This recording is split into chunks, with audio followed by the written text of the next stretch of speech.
Kamina's vocal character, I guess, a product of your own creation versus the writing and directing, like his excitement and enthusiasm in everything he did? Yeah, so Kamina in Gurren Lagann is this super, super pumped, positive, go out there and get them, kind of guy. I sound nothing like the Japanese voice actor for it. I'm surprised they cast me. But they said that, okay, we want him to sound younger. This character is 17, not 40.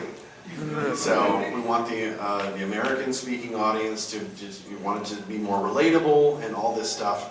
Now he's animated very big. So every first take I was shouting, it's like, no, that's the way Team Gurren rolls! And Tony would say, no, less shouty, but same intensity. It's like, that's a hard balance to keep it just as intense. So if you lower your voice and keep it less loud, but it's just as intense, then it doesn't seem like quite the contradiction to the big mouth movements and everything. Because their thoughts at tiny planks was to, it's like, if you shout everything, then he's going to come across as very obnoxious and it's probably going to backfire on us. So, we got the word that we're going to start dubbing Gurren Lagann, and then at the same time, it's like, guess what? Sci-Fi Channel picked it up, so now we have to dub it faster now. I'm like, So we got the whole 26 episodes done in 2 months, 2.5 months, which is an insane, insane. But it came out really well. The fans loved it, except the hardcore people who saw it originally in Japanese and thought that I sucked as Kamina.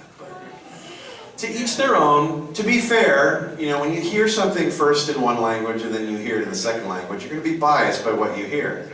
And once in a while, the rare thing will come out where it's like, oh, it really is better overall. Like, Cowboy Bebop is kind of universally regarded as a superior version of the show, even by the Japanese creator. But I'm not a part of that. So, I would love to have been a part of Cowboy Bebop, but I didn't live in LA by then. But Gurren Lagann, the thing that worked out about that is everyone who watched it in English first thought I did great. So I'm like, okay, woo! But in the end, all the haters, it's like, the check cleared.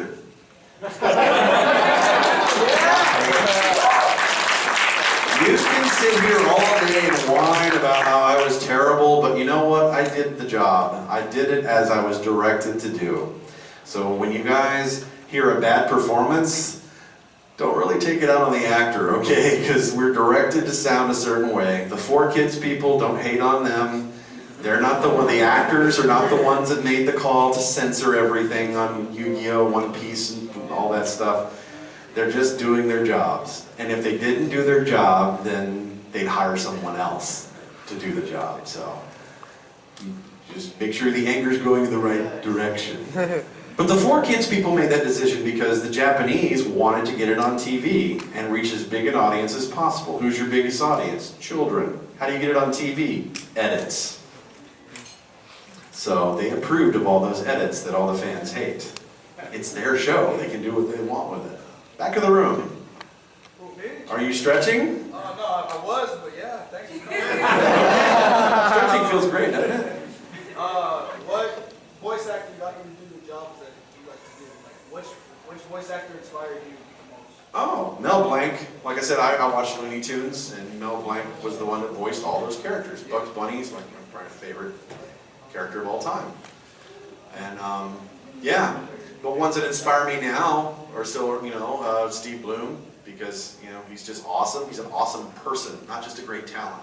Awesome person. Billy West, Rob Paulson, Maurice LaMarche, all these cartoon peeps. But I work with a lot of super, super talented folks like Troy Baker and Laura Bailey, Travis Willingham, folks that moved from Texas over to LA, and they're like on fire. We're all super envious. Like Travis, Laura, and Troy are now on Avengers Assemble. They're all Avengers on the new Disney XD cartoon. I'm like,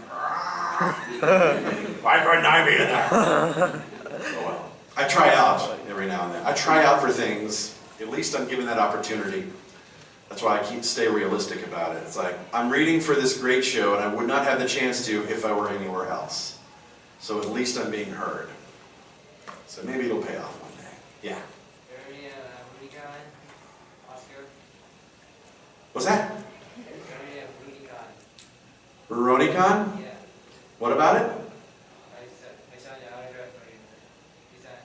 I signed an autograph for you? Okay, well cool. Welcome. Good to see you. Anybody else see me at Omnicon 2 years ago? Right. 1 year ago. Awesome, Last okay. year. Last Rockin'. year. Did you go to the Rocky Horror thing they had? That was kind of fun. Yeah, we went to. It's pretty trippy. Yes, sir?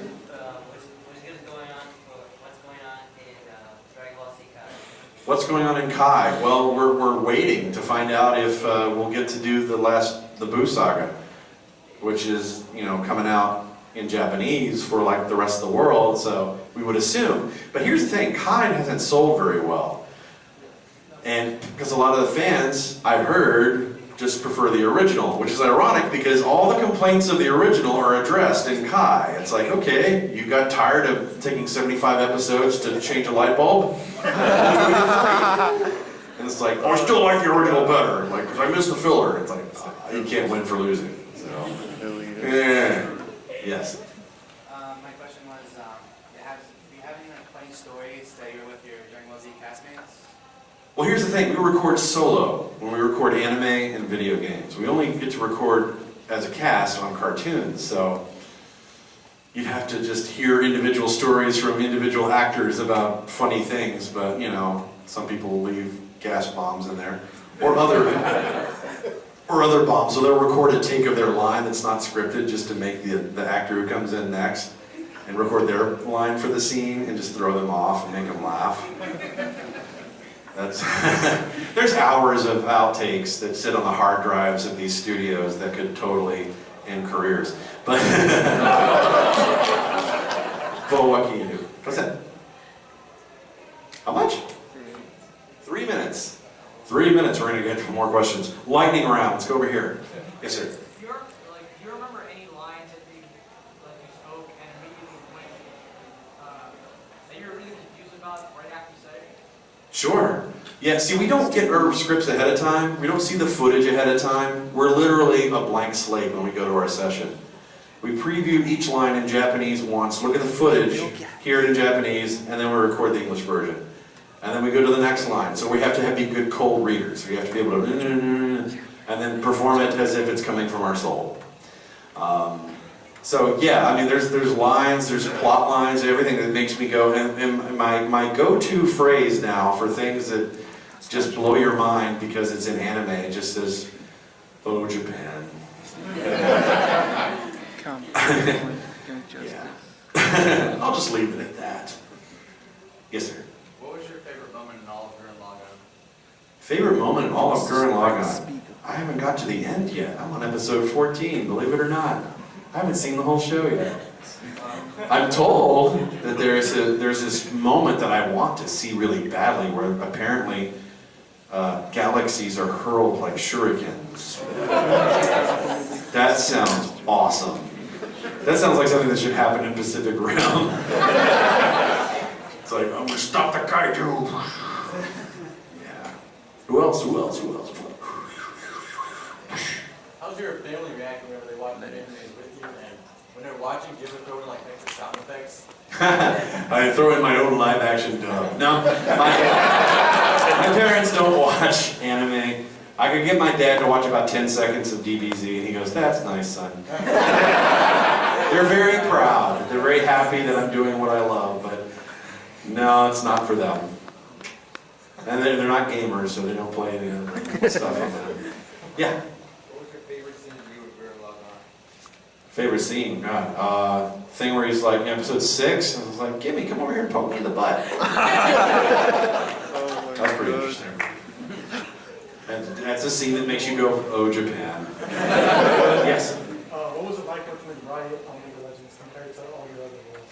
Well, when you work with a video game company, you basically have the writer or producer come in and sit in on the session with you. So, typical voice recording session is the engineer, the director, and you. You're separated by a plane of glass. But in a video game session, someone from Riot, in the case of League of Legends, was there. So they have their whole script from start to finish organized as an Excel spreadsheet, like a screenplay. All I see are my lines in order. I have no idea who I'm responding to or anything. So they have to explain the context before we record. We record lines 3 in a row. It's coming this way. it's coming this way. It's coming this way. And then they pick A, B, or C. Like, I like to take C. Okay, moving on, next. That's what we see. And it's like, if you're lucky, you'll get to see a picture of your character. It's like, what does Ezreal look like? Okay, and they put him up on the screen. Oh, okay. He looks like Meg Ryan. Do we have to wrap up? Okay, we have to wrap up. I'm sorry. Everyone else, if you come to the autographs in the dealer hall, that's where I'm going next. I will answer your questions there. So hopefully we'll see you all. I will sign for free. I have free postcards. And if you people want an 8x10, those are $5 each, but they're super limited. So hopefully we'll see you. Otherwise, thanks for coming. Enjoy your Omnicon.